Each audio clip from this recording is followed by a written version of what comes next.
Bulwinkle. I'm a cadet, and I am currently with 2nd Battalion, Alpha Company, 151st.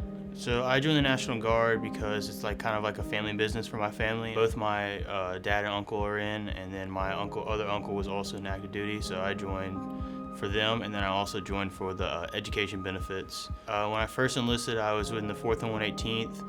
I was in HHC, and I was in the sniper section there. My main goal for being in the Guard was to always make it to be an officer, and so I joined as enlisted to get my enlisted time, and I was going to do the ROTC program, and Lander drew me in because I play rugby there, so I got recruited to play rugby there. So I went there, and the ROTC people got in touch with me, and I was like, because I always planned on doing OCS through the PMA. The ROTC program drew me in, and so I did 2 years in ROTC, and then the 4th and 118th decided to deploy, so I deployed with them. So I took about a year and a half break, and then I came back and I finished my junior year, and then I went to what's used to be called Advanced Camp, is now called CST, Cadet Summer Training. Advanced Camp is 35 days. They test your leadership skills, so they give you the Ranger Handbook and they tell you to memorize it and learn how to do op orders, learn how to do basic infantry tasks.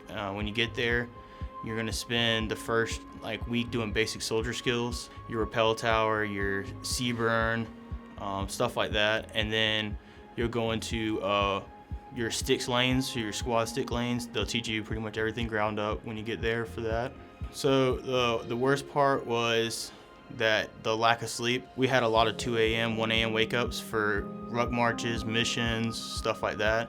The best part was probably the people I got to help mentor while I was there, using my time in the Guard to help mentor some of these future officers who've never been in, who've only been in ROTC and kind of don't understand the whole Army.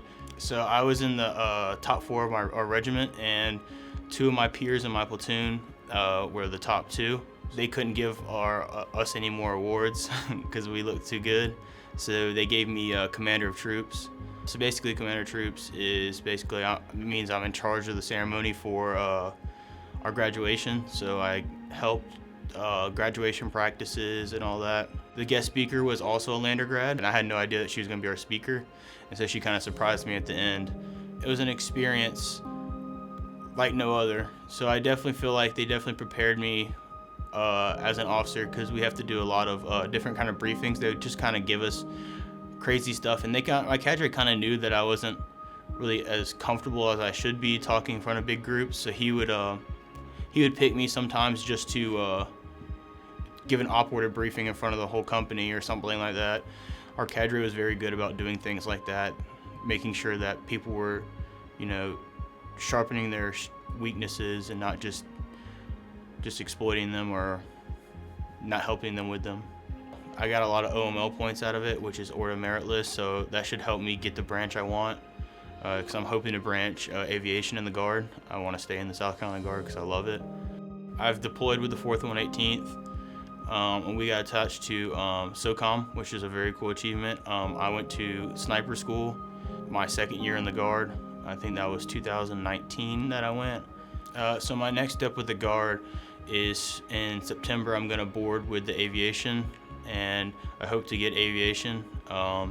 Once I do that, I'll spend 2 years in Fort Rucker, Alabama, for flight school. Then I'll go from flight school to 1st Battalion, 151st, and they're out of McIntyre.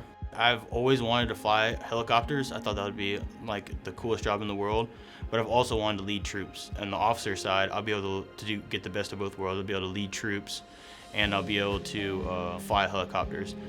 The Guard has really set me up for success through college and life. Honestly, I owe the Guard pretty much everything I have, because they've got me to where I am.